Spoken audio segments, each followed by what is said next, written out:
Tai Fu: Wrath of the Tiger is a 1999 beat-em-up from DreamWorks Interactive, a company that later became fucking Dice EA, based around a framework that I can't summarize better than the game can. Find him! Hey! You are less than nothing! It's beautifully simple, so much so that it stayed with me my entire childhood. Hi, Dick Debonair. Feel free to call me Dick or DD if you're afraid of the PP. I've been a professional editor, contract writer, I publish music, I'm fairly mid-Twitch streamer. Please watch my streams at twitch.tv/Dick Debonair or follow me on Twitter. I got some fucking banger edits. I've played this game on and off since I was about 6 or 7, and not until I started streaming did I ever beat it. The game is crusty, and I don't apologize for it if you're some kill streak, Doritos, Cheetos, or Fritos head ass that needs some good graphics to play video games. But there's DreamWorks quality to be had here, and that stuck with me since day one. That and the fact that the game is so simple, as a child I was somehow worse at it. Alright, this game has 2 paragraphs total on Wikipedia and literally the same 2 paragraphs on Moby Games. Well, we at least have some investigations from Unseen64, so it's not like we're completely screwed. I'm still working a little light here. I'm not going to call up one of the devs and work the shaft for this. So, quote, "The game is heavily inspired by Chinese tales and can be seen as the ancestor of the Kung Fu Panda movies, both having been developed by DreamWorks, although Tai Fu was released 9 years prior." That's early 1999 for the Zoomers out there.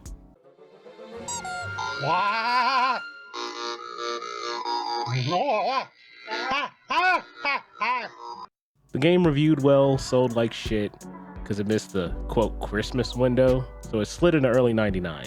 Had to get fucked up by the likes of Super Smash Bros. For the N64, Silent Hill, Mario Golf, Street Fighter Alpha 3, Ape Escape, Ridge Racer Type 4, System Shock 2, man, just fucking get dunked. But everyone who liked it ended up complimenting the hot food, the hotter tiger, and the hot graphics. Shit was apparently even worse back in development, since some reviewers called out the camera being way too close to the player, the health meter being large as fuck, and that Tai had like cyan pants, but they changed it later to give him like a darker tone in the game.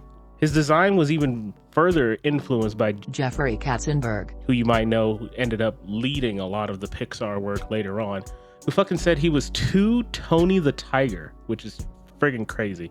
Before the game shipped, they ended up adding more cutscenes that were way longer, girthening a lot of the levels, and some bosses are just way different.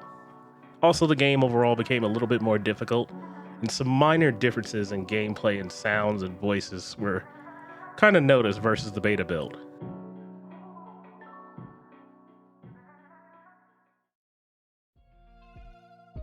Alright, we're about to speedrun this bitch. Man, I'm finna whip this hoe. Oh shit.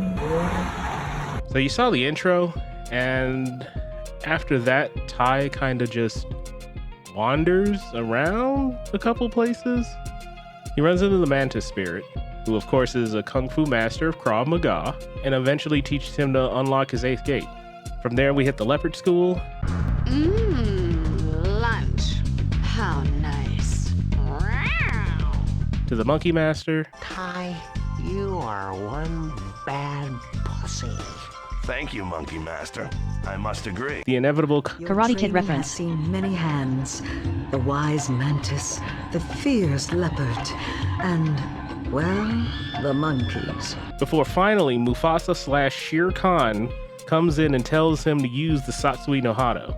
Finally, John DiMaggio, if you haven't guessed, that's who plays Tai, goes up to the Dragon Master and fucking Sagat Tiger uppercuts his ass, sending him back into the Shadow Realm. Tai gets some final approval from his dad and kinda fucks off, I guess. Like, we really don't know what Tai does after that. Maybe he'll go back to the Leopard Princess for check out her Kung Fu grip. She has quite the kung fu grip. You ready to feel my grip? Oh, I also had to throw in this last bit from the FAQ. Congratulations! You've completed the game with honor, or as the game tells you, you've put the FU back in Kung Fu. People would be a lot more pissed with Nomura if they played Tai Fu as a kid. I mean, the gameplay is fucking dead simple. You literally run around, press square to punch, triangle is like your special button, and in most cases, your combo ender. All of your damage is in an ender, just like Kingdom Hearts. The simple combat kind of lets you just turn off your brain and rewards high-level planning and combos if you actually want to act like either one of these series really care about it, although don't know if you can really call Tai Fu a series. The platforming, just like both, is an absolute bitch. Jumping from platform to platform starts easy, but when you get the fucking leopard dash, they're ready to fuck you up with these moving platforms and requiring limited control without analog sticks. Wait, you fucking expected analog sticks? Bro, I'm really about to get your pickle chin now, boy. The crane glide does help things a lot, but since it's a PS1 game, if you want to get some real distance, you gotta mash the shit out of the button. Kind of resets your animation and keeps you in the air a little bit longer.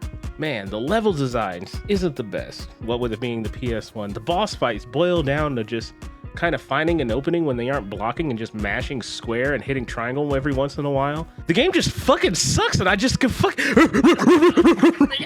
But I still like it. Damn, that shit fun as hell. At the end of the day, this DreamWorks built pre-Zootopia ass proto Kung Fu Panda turning red alpha test is pretty alright. In this modern day of compelling storytelling and introspective themes, it's good to take a step back every once in a while. Go back to simpler times in 1999, when games were fresh and simple in their quest to be extraordinary. An era free of gamers throwing around terms like ludonarrative dissonance or immersion. A time where a kid could go to Blockbuster and... I'm feeling a light to decent 6 on this thing, but that's just... It's just one of those days where you don't want to wake up. Everything is fucked, everybody sucks. You don't really know why, but you want to justify ripping someone's head off. No human contact, and if you interact, your life is on contract. Your best bet is to stay away, motherfucker. It's just one of those days. It's all about the he said, she said.